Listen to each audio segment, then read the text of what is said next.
Okay, so before we get into the new stuff, what did we do last time? Because we did a lot of things. We saw the tool that we're using, Appium, an open source, cross-platform and cross-technology automation tool. There's a lot of stuff in there. So quickly, what can we do with this tool? We can actually write scripts, actually computer programs basically, that when run, perform a number of actions, of user interactions with the UI of the application on native applications, mobile web apps, and hybrid apps. We'll see the distinction in a moment. We can run this stuff, we can remote control Android and iOS mobile devices using existing and affirmed protocols. So the WebDriver protocol, which is not something that Appium came up with out of the blue and it's not going to be relevant tomorrow. It's actually W3C working draft using native automation frameworks, so we're not reinventing the wheel. We're actually using what Apple provides us, what we have from the Android ecosystem to remote control the devices.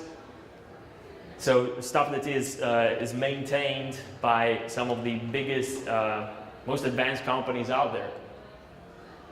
We can write this stuff in most of the major programming languages. You will see, so we talked about this before. You can write your text in C#, but you cannot obtain the same exact result with Python, Ruby, Java, and some more. And Appium runs on the 3 major platforms, let's say, OS X, Windows, and Linux. So that's quite a lot of, it's quite a flexible tool, right? Okay. What else? You have the possibility of writing a single test script and run it on both platforms. Now let's see if I can, yeah, there it is. You see that? That's an asterisk. I always put it there because otherwise I forget to let you in some real world knowledge. So this you won't find written often, but this you can do, and it makes sense to do it only if the applications that you're testing on Android and iOS have more or less the same flow. So if clicking button 1 in the Android application takes me to screen A, and doing the same on iOS takes me to screen Y, then it doesn't make sense to have a code that's just, if I am on iOS, then I do this. Then you would have 2 separate test scripts. But actually, in all projects that I've worked on in the past, we were able to write a single test script that worked reliably on both platforms. So that's something to keep in mind. That's quite a nice thing. You don't need to maintain 2 separate code bases. You don't need to modify the application under test. You don't need access to the source code. You don't need to change something so that Appium can do its job. Actually, you just need the APK or the IPA file. You plug it into Appium, you point Appium to it, and then you are able to interact with the application. How is that possible? Well, you have to understand that Appium is basically, I know I'm going fast, but this is supposed just to be a review of what we did last time, kind of a quick recap. But I want you to have this stuff fresh in your mind. How does Appium interact with the application? It interacts how a user would, so through the user interface. So you don't need to do anything weird there. You're just saying, hey, there's a button that's called login, click it, that's it. Surprise, Appium is not the testing framework. We use Appium in conjunction with testing frameworks for mobile testing, but Appium doesn't know that the test has passed. Appium doesn't know that the test has failed. It knows that a certain UI element that was maybe supposed to be there is not. So, for example, you can couple it with JUnit, with TestNG, with test unit. You can use a lot of existing testing frameworks out there. And then it's client-server software. But who cares, really? No, we care, because if you look at this, which might look confusing at the beginning, here on the left, what we have is actually our test script. Our test script is where we are instantiating the client in this equation. And that means, so what happens is actually you instantiate the Appium driver here in your test script, and then that communicates to the Appium server, right? You see it in the middle of the picture here. And the Appium server is using the native automation tools of the platform. In this case, we're looking at Android, to remote control the phone, to click a button, to type in a string inside a field. Why is this interesting for us? That's interesting because the communication that's happening here is using the WebDriver protocol, and what the client there is doing is it's basically translating your script and sending over instructions using this common standard protocol to the Appium server. Okay, Giovanni, but what? I don't care. Keep the protocols to yourself. No, the point is the Appium server doesn't care what language you're writing in because it only sees the WebDriver protocol. This means that the client that we're using, so this means that actually, as long as there is a client for a specific language, you can write your test in that language and the result will be exactly the same. So your company wants to jump in on the Appium bandwagon, but you guys only use Ruby, your developers only know Ruby. No problem, plug in the Ruby client, done. Java, same, it's just you're writing your test slightly differently, but the outcome is the same. And that's allowed by this client-server architecture. Okay, so it's the first time I give this presentation, actually, this exact presentation, and I was not really, I'm not really a guy that has a lot of imagination, so I decided to steal pieces of my presentation from all over the place. So why not start with the title? That's actually from a Woody Allen movie. We just slightly changed it so that it's a bit more boring, actually. So welcome to everything you wanted to know about Appium, but were afraid to ask. Okay, so now that we're through the recap, meet the ugliest slide that I ever made. This is what we've seen so far. So we gave you, I think there were some people that came with an iOS application, but we were unable to install it on the device because probably it was not exported for debug. Doesn't matter. So what we, most of us at least, saw was the Komoot application. It's an app from one of our clients. They allowed us to use the application for this workshop. It's an outdoor navigation app, pretty cool. And we tried to, so we configured Appium, we set up Appium, and we ran our first tests on this application. Some people stopped a little bit before, some people went a little bit further, but that doesn't matter because we're building today on what you guys did the previous time. And if you don't have Appium set up on your machine yet because you were not there at the first meetup, no problem. We'll help you get up to speed. So, the Komoot application is a native Android application. So this means it's an application that's written entirely in the using basically the Android SDK. What you can see here, okay, so what is this? This is the Appium inspector.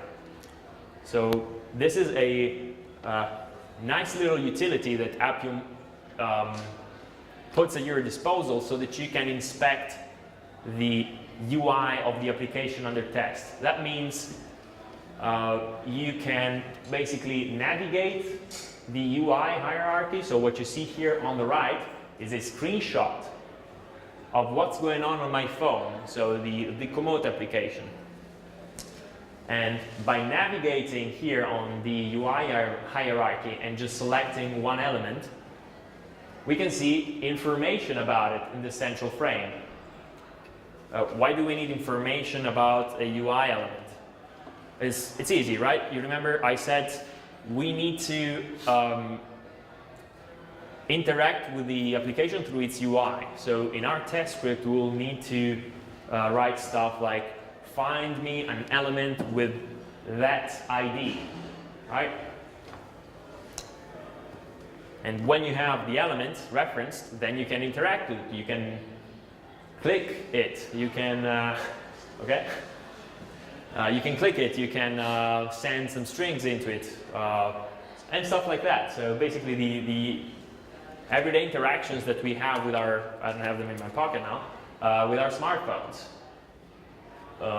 Okay? So that's what we've seen, but there's more out there. Like there are native iOS applications, for example. Are they exactly the same? No, there's some stuff that you need to know about them. And why did we not start with an iOS application for our workshop? It's a bit more complicated because there's, and this is just really stuff about the environment more than it is stuff about Appium itself. There's the whole provisioning profile story. So you, what you do is usually you export maybe an EPA. So you export your application for ad hoc deployment, and you're basically saying these are the devices the application can be installed on. We didn't want to go through the whole, provision through all this mess, and then maybe someone showed up with a specific application, and then we would have to make it so that it ran on our devices. So usually it's not a big deal, but it's something that you have to keep in mind. It's not as easy as an Android. The underlying automation framework is different. It's a different platform, so we're using Apple's stuff in this case. Okay, the selectors are the same, but the king of selectors, the ID, when I say selectors, I mean the strategies that you use to grab a certain UI element. So IDs are the best way to grab UI elements, to reference them, but on iOS it's a bit harder. In Android you just have them as part of the UI element. Here, not really. So what you need to do is, so Appium has its own way of handling them, which is basically a workaround, we could say. So if you have an application, you usually have a translation file for localization. This means if you have a string of text in the application, you have a file in which you have, let me see if I can show you. Yeah, something that looks like this, like key value pairs, right? So I have a login button on which we have login. It's just written there, and I can reference it through this button login key. So it's a bit, it's not as nice. So you want to check them out. Maybe you need to open up the IPA file and check out the localizable strings file, which is the translation file that I was talking about.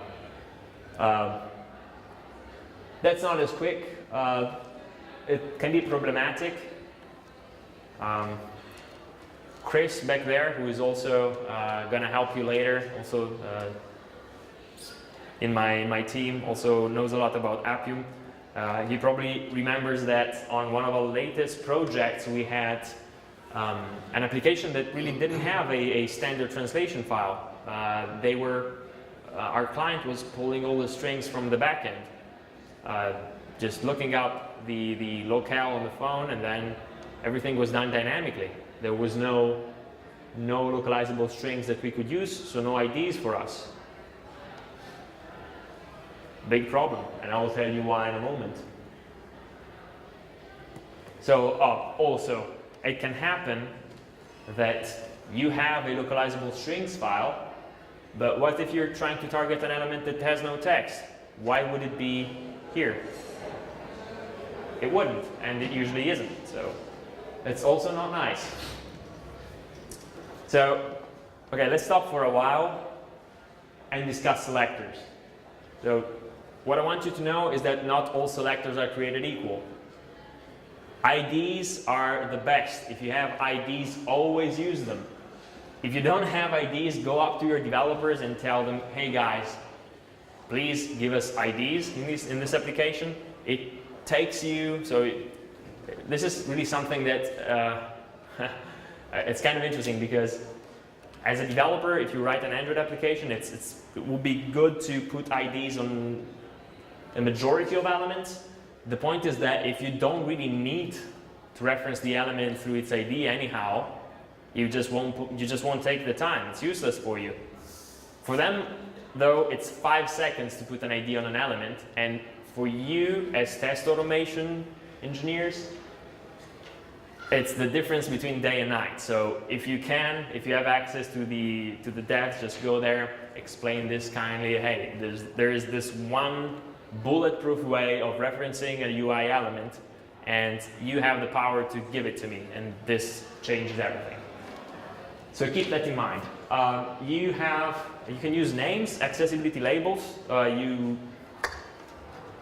This is usually text content of the element, which is fine. If a button has reset password written on it, you just look for reset password, right? Whoops. Wrong. What if the app is localized and actually the button has text in German now? Your test is breaking. It's not relevant for the application anymore. Something that you have to keep in mind. So we can use Xpaths, right? I just look through the UI hierarchy and I say, hey, grab me the third button that's inside the frame layout that is child of whatever. Watch out, Xpaths must be chosen carefully. What's a bad Xpath? And we're gonna take actually Appium here as an example of bad Xpath. We're going to look at what Appium provides you out of the box. So what I have here is just a screenshot, part of a screenshot of the inspector that I showed you before, the tool that we use to reference UI elements to find out information about them. So here we have one element highlighted. So the login here button that you see in this red kind of rectangle. And here we have a lot of information about this element. And lo and behold, the Appium inspector is so nice that it is actually providing us with an Xpath that's ready to use. You don't need to do anything. You don't need to know Xpath at all. You just copy that, you put it in your code, and everything is fine. And then what happens is, on the next build of the application, there's another label in there, and actually you're now selecting the wrong label. You're now clicking the wrong button in your test. And then you're spending 15 minutes just looking at the test do something that it was not supposed to do. You're like, oh wait, why was I trying to click this button? Like, why am I landing in this screen and then not finding something that I was supposed to find? Well, that's because you trusted the Appium inspector with Xpath. Don't do that. This Xpath here, you should never ever use. What's the problem with this Xpath? The problem is, it's basically navigating from the root element of the UI hierarchy all the way down to your element. So in this case, the login here, text view. And it's doing so with indices. So it's saying, hey, so let's start from the root. Let's start from the first linear layout of the application. And that linear layout has a frame layout as a child, and I want, so the first frame layout that is the child of the first element. And we go all the way down. If anything changes in this chain, we're again, either we end up clicking the wrong thing or the test just breaks. We cannot find what we're looking for. So don't use that. You see it there, but you're just forbidden to do so. You should never even consider it. So what's a good Xpath? Okay, so these two are just examples. The point is, instead of relying on something that's automatically generated here, you should focus on robustness you should try the Xpath out. Xpath is not something that's particularly tough to get into. What I can tell you is that something like this is, when you can use it, way better than what you've seen before.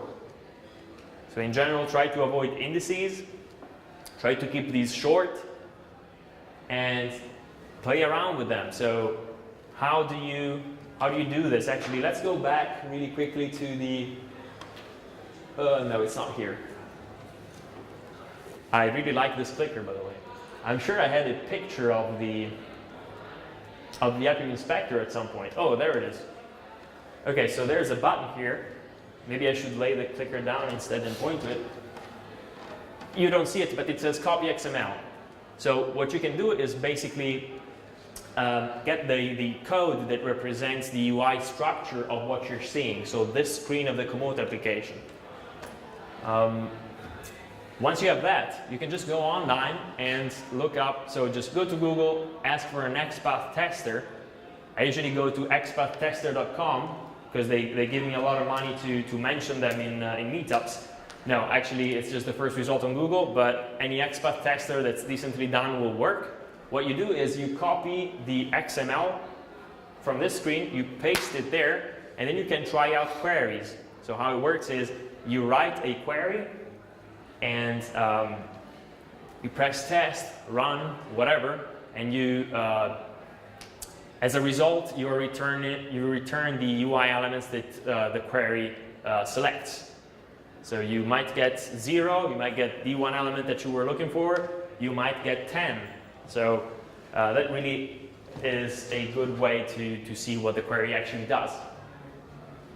Okay, so going back, where were we?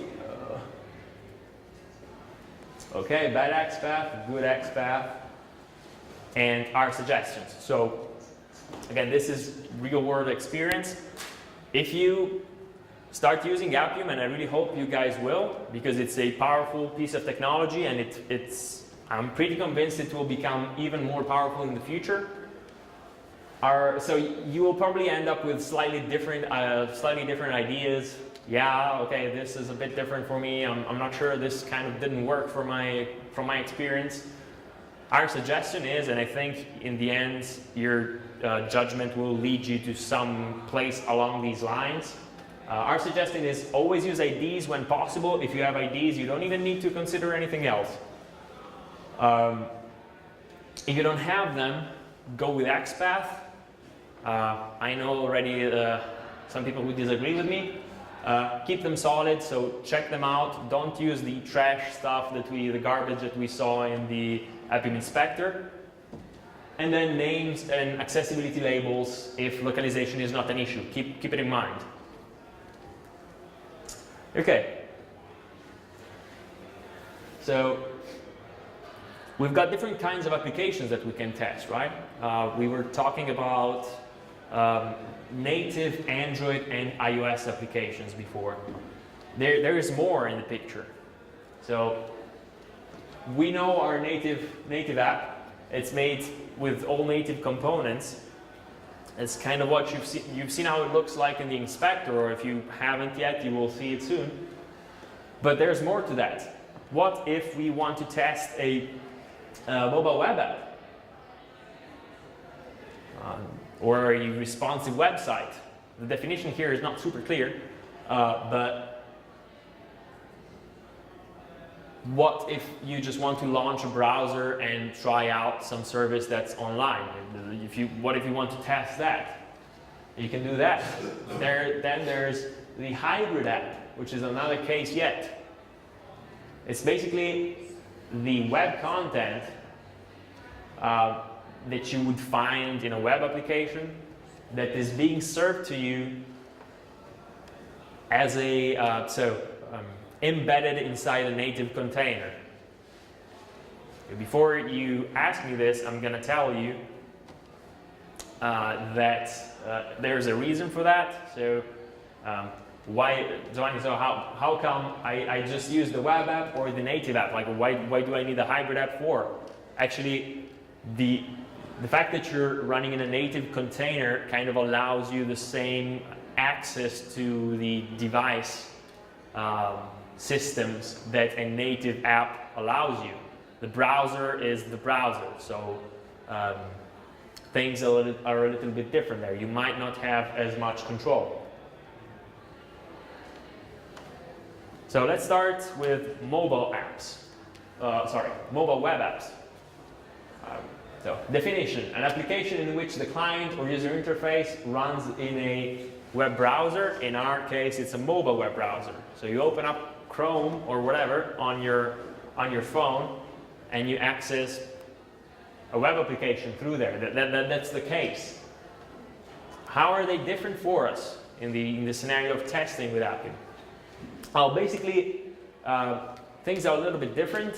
You will be using Xpath to reference elements, but also CSS selectors. So CSS selectors are pretty powerful, as you know. You can use a whole variety of attributes for a single element to reference it. And that makes, in my opinion, it makes web tests even more flexible if you know what you're doing. Also depends on the app that you're testing, as always. You can, of course, navigate to a URL directly. We're in a browser, right? We're not in an application that maybe has a fixed flow. We can just say, hey, open this page directly. Of course, we don't need to install Webapps on the device. We have the browser, we're just opening it, pasting a URL, navigating to the URL. So hybrid apps. Basically a web app wrapped inside a native container. So a native app that has basically nothing else or little else than a web view. It's a kind of a special element that just allows you to interact with web content. So what matters from your perspective is that here things are a little bit different because we have two kinds of environments, right? We've got the native environment, which is the native container basically, which is its own context. So it means while I'm in this context, I'm interacting with a native app. I'm using the same techniques that we saw for Komoot, right? What if I want to interact with, and I will want to interact with the web content every time I'm testing a hybrid app? How do I interact with the stuff in there? Well, you need to perform a context change. You jump into the web view and you leave the native environment, and then you can interact with the web content kind of like you would with a web app. So just slightly different, but something to keep in mind. You're just not automatically in there. And sometimes web views might not be debuggable. Again, a little piece of advice from experience. Sometimes you need to ask a client, hey, I cannot access your web view at all because you're not letting me in. You can write no tests for an hybrid application if you haven't got access to its core content. But let's not go too deep yet, huh? Let's take a step back, actually. So, basically, why bother with all this stuff? I mean, what am I doing? It looks like a lot of effort, right? Like, listen, I need to write a computer program so that I can connect my iPhone to my computer and run it so it can click on the buttons. And I need to know all this stuff. And why don't I just click on the buttons myself? That's kind of easy, right? I don't even need to hire test automation engineers for that. Well, that's a fair opinion, I guess. Once you start taking, so the point about test automation in general is that the initial investment is high, but once you have the right tools in place, meaning you take the test that you guys wrote, you make a bigger code base. So you expand the amount of tests. You take what you have right now, you imagine you have a lot more scripts. You couple this sort of stuff with maybe a cloud provider, like test object, just saying, or someone else, and all of a sudden you can use parallelization. All of a sudden your test can run on 100 devices at the same time.